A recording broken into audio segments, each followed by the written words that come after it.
It's been a week. It's time for a strength check. Infinite power, infinite power, infinite power, infinite power.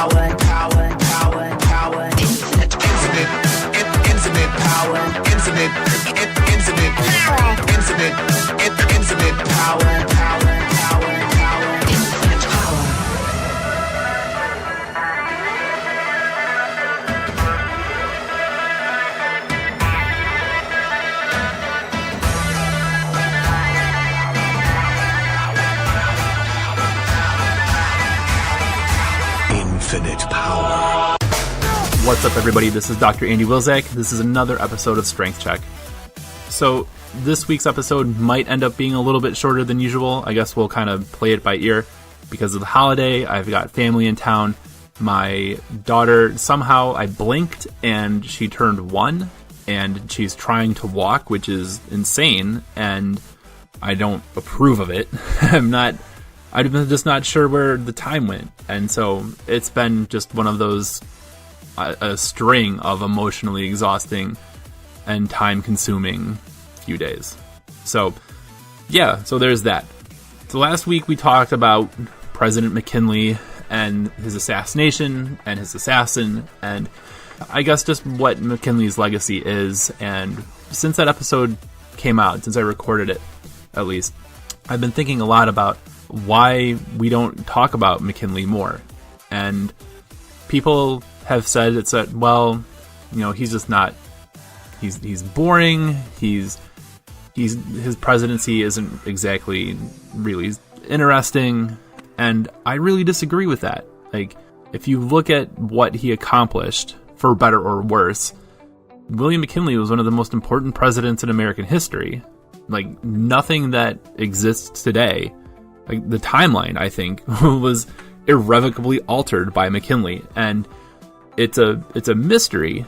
It's really a mystery to me why certain elements in the United States today haven't made him almost like a mascot or deified him at all, right? Because he stands for, or stood for, so much of what a lot of people today, I think, would really, really buy into. And the fact that he was murdered by this really bizarre, socialist, anarchist, just oddball, I think adds a whole other level to the story, where you have people today who are really up in arms about democratic socialism and everything that it represents. And here is this president who was completely responsible for the United States becoming this global commercial and militaristic empire. Although we didn't reach empire status during McKinley's administration or during his life, certainly the groundwork was laid by his work and his entire administration. And so to me, it seems like a 2-for-1 deal, right? Like, this guy who created the modern United States of America, who was murdered by this bizarre man. Like, I think there are elements of this country that would deify him, like I said. And so the fact that that hasn't happened at all is really baffling to me. Like, I don't understand why this never came up during the Cold War. Like, I don't understand why McKinley's face wasn't, like, added to Mount Rushmore. I don't understand why McKinley's face isn't on any of our currency. I don't understand why President Nixon or Reagan or either of the Bushes or Trump haven't been out there, like, championing everything that McKinley accomplished, because he's so much in line with everything. I don't want to say that they stand for, because I don't think that they really stand for much, but I think everything that they are, right, is represented by McKinley. And so the only conclusion that I can reach is that, well, I mean, there has to be a reason why they're not, and it's more than just the fact that he's really boring, right? He's a fascinating campaign. His family life was interesting. He's an interesting president.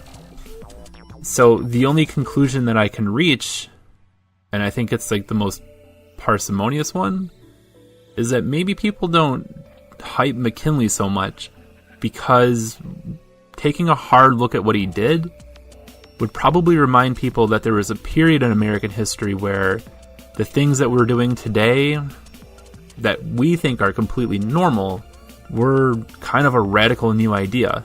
And not a radical new idea in the sense that we usually talk about the American Revolution, where a lot of times the American Revolution is taught as one day George Washington woke up and said to Thomas Jefferson, "Hey, bro, let's have some democracy up in here." And they did. And it was rad. Not in that sense, right?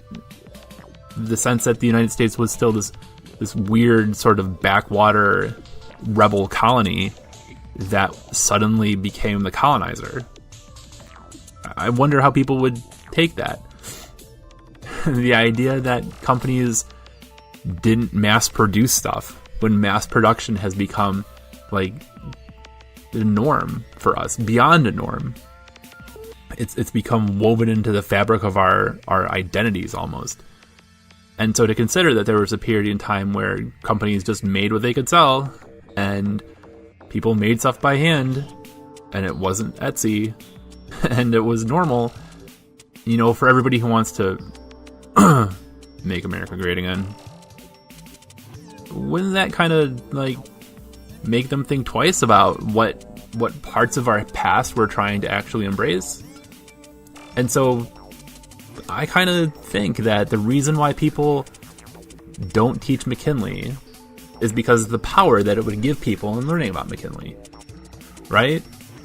Like it's become common knowledge, I think, at least among a lot of educators, that there are certain things that are withheld from curricula because they don't want to empower students, right? Like I think there are school boards across the country that are actively working against the best interest of the kids. And so glossing over McKinley, not talking about McKinley at all, I kind of think is a power play, right? I think that teaching this challenges us to think about, well, how did we get here?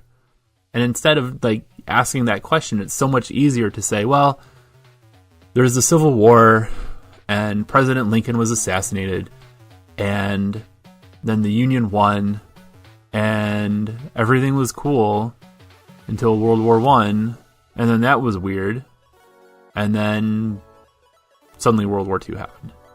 Right? Like this whole chunk of time is redacted from popular teaching of American history. And so why? And so you might be listening to this with no idea of what McKinley was about and what happened during his administration and say, well, maybe this is because of war. Maybe we only teach the parts of American history where we can go from like battle after battle after battle, right? And for a long time, history in public schools and in a lot of colleges, I think, has been really just focused on military history, unless political and social and cultural and economic history. And so maybe because the United States was at peace and nothing really interesting happened militarily, then that's why we don't talk about McKinley. But like we kind of almost invaded Cuba. We went to war with Spain. we were engaged in this like eye for an eye, one-upsmanship with Filipino rebels as we tried to take Manila and hold Manila and turn Manila into this American port where American troops did horrible things to the Filipinos there. And the Filipino guerrillas fighting back against Spanish and then American occupation did terrible things to us. And so if your idea of history is that it's this real life blood and guts, men triumphing in battle and the spreading of democracy and all of that sort of History Channel before it became about aliens type of stuff, then this is right in your ballpark, bro. Like this is your thing. This is what you get up in the morning to do. I want to talk about war. I want to talk about battles. I want to talk about generals. I want to talk about heroic actions. So again, like McKinley administration has all of those elements of a period in American history that in other circumstances would be lionized. If it happened to any other president after him, if any other president after him was assassinated by such an odd dude who was a dyed-in-the-wool anarchist, then it would be, commonplace. But it's not. And so the answer is power.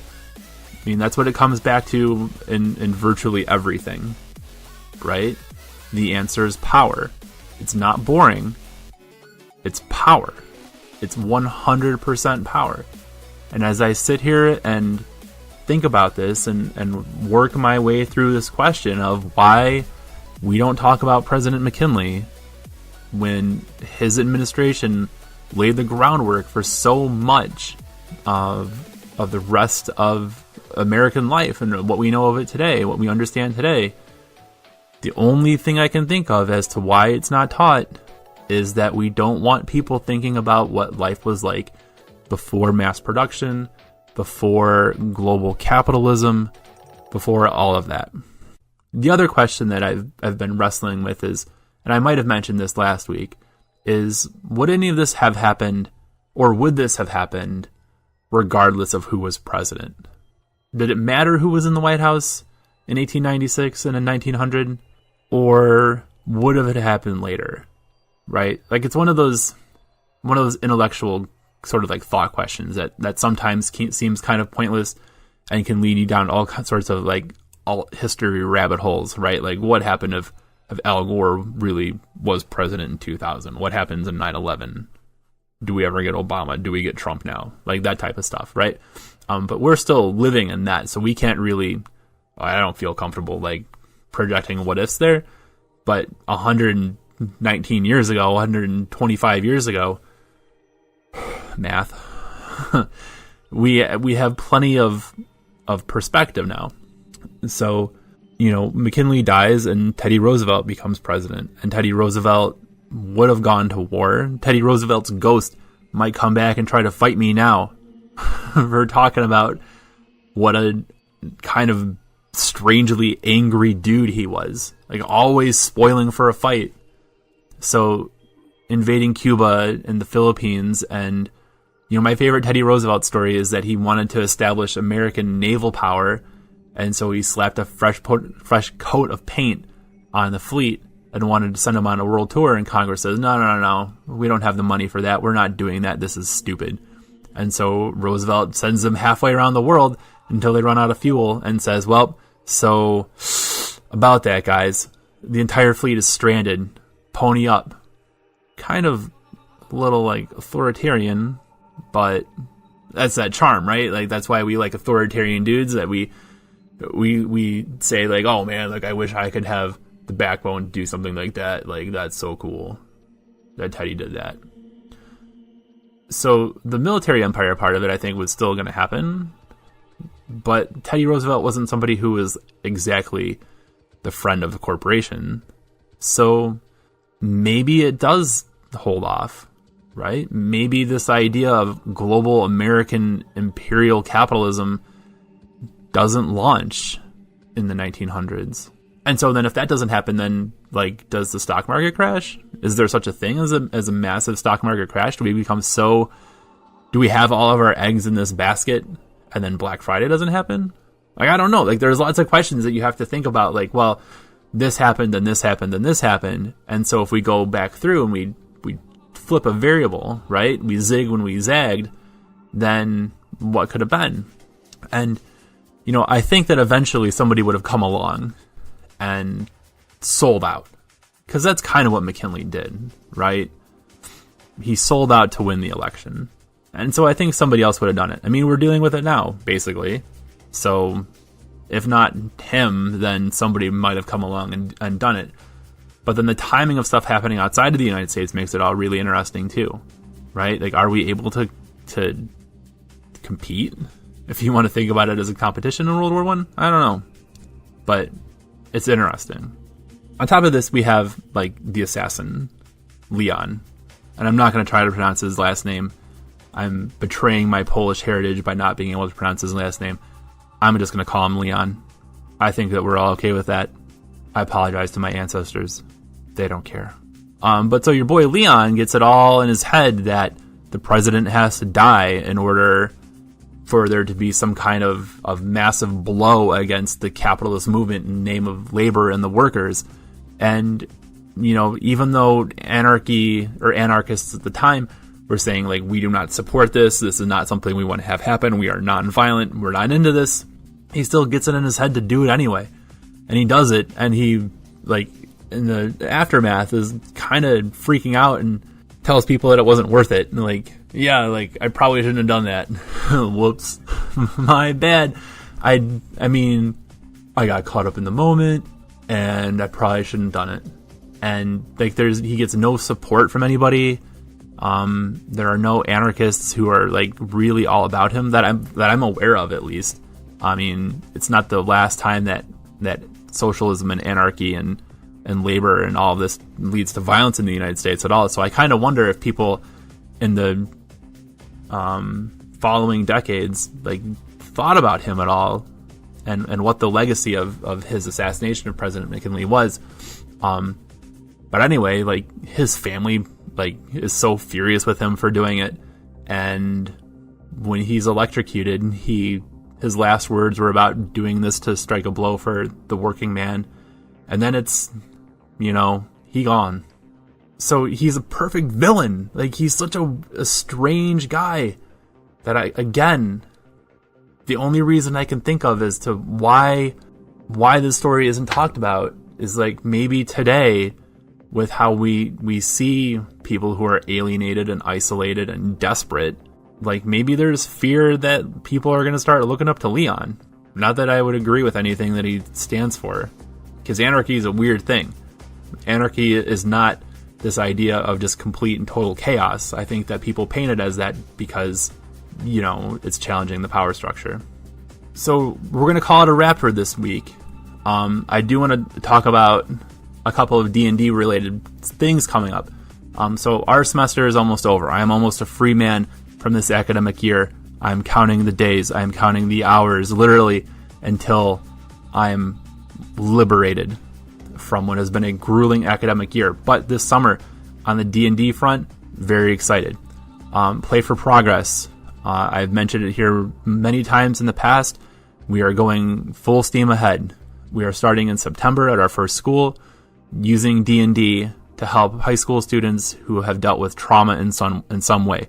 Victimization, they've been bullied, they have been harassed, they are victims of discrimination, they are dealing with substance use disorders, either vicariously or themselves. They have mental health problems like so many of us do. They feel isolated. They feel like they don't matter. And I am convinced, as I have said on this show probably many times before, that we can use this game and we can use this sort of narrative storytelling as a way to improve their lives. And so if you go to gofundme.com/playforprogress with hyphens between play for and for progress, chip in $1. Chip in whatever the minimum is that GoFundMe will let you donate. It will help us. It will help us help these kids in ways that you can't possibly imagine. To help hype this summer, my volunteers and I are going to start a show. We're going to do a podcast, probably linked up with Strength Check. Maybe it'll go on the Strength Check feed. I'm not sure. But we're going to do something that is tentatively called The Broken Among Us. And it's going to be probably a 15-episode run, give or take, of a D&D story that is about everything that Play for Progress wants to accomplish. But because we are using it as a way to market towards potential donors, people like you, people who can spread the gospel of what we're trying to accomplish, we're going to deal with it in a way that's a little bit more mature than what we'll be able to do at the high school level. So I fully intend to have to record a disclaimer saying something along the lines of, the following podcast contains adult language and mature themes. Viewer discretion is advised. Or listener, whatever. You know what I'm trying to say. On top of that, the idea that I've had to get criminal justice professionals, so criminology professors, lawyers, public defenders, social workers, whomever, anybody who is involved in some way in this larger criminal justice system, there's an idea there to have people also play D&D in a way that is meant to educate the public about the complexities of the criminal justice system. So I had an opportunity to see Bryan Stevenson speak this past weekend, and if you don't know anything about Bryan Stevenson, I strongly recommend checking out his book, Just Mercy. He is the founder of the Equal Justice Initiative. He is a living saint. The man is, unabashedly, I can say that the man is my hero. And so at his talk on Sunday, he said something about how one of the things that we can all do to try to make the world a better place is to share these stories and these narratives about how complex the justice system is and the ways in which the justice system can, well, I mean, it eats people alive, right? There's nobody involved in it that I think goes in it or comes out better than they were when they went in, no matter what your involvement is. And there are tons of stories that need to be told. And because the justice system has become so politicized, I think the best way to get at this, or one of the best ways to get at this, is through something like a game like D&D, honestly. And so if I can assemble professors and journalists and lawyers and social workers and whomever is listening to this who has a stake in the system in some way, in any way, to get together and just play the game. Play a serious story, working in anecdotes about our research, our experiences on the ground, anything and everything that we see. Ways that we can use this fictional setting to educate the public, even if we're only getting 20 listeners, or 10 listeners, or 2 listeners. Those are 2 people that we're sharing this information with that we hadn't before. It really is that cliche of if you hit one person, you reach one person, you help one person, then the work is worth it. And I really think that this work is worth it. Like, this is a non-traditional way to educate people about this colossus that just grinds people up. So, if that is you, if you are listening to this podcast right now, Easter, the day after Easter 2019, and this is you and you want to participate in this in some way, please reach out. I would love to work with you. Programming note, Strength Check will not be posted next week. We're taking a week off to kind of think about this show. Mark's got stuff going on. I've got finals week. People need a break. So we're giving you a week. See you in May. So that's it for this week. You can contact the show at strengthcheckpodcast@gmail.com or follow us on the red hot Twitter machine at strengthcheck. You can also follow me on Twitter and Instagram at HeyDrWill. That's HeyDrWill. The show is produced, as always, by the incomparable Mark Warren. Mark looked at this at around 10 minutes and 25 seconds and thought, this is tight. Mark is also laughing right now because I said at the top of the show that the show might be a little bit shorter than usual, and here we are, turning in a regular episode. It's funny how that works, right? All right, people, be good. Fight forever. See ya.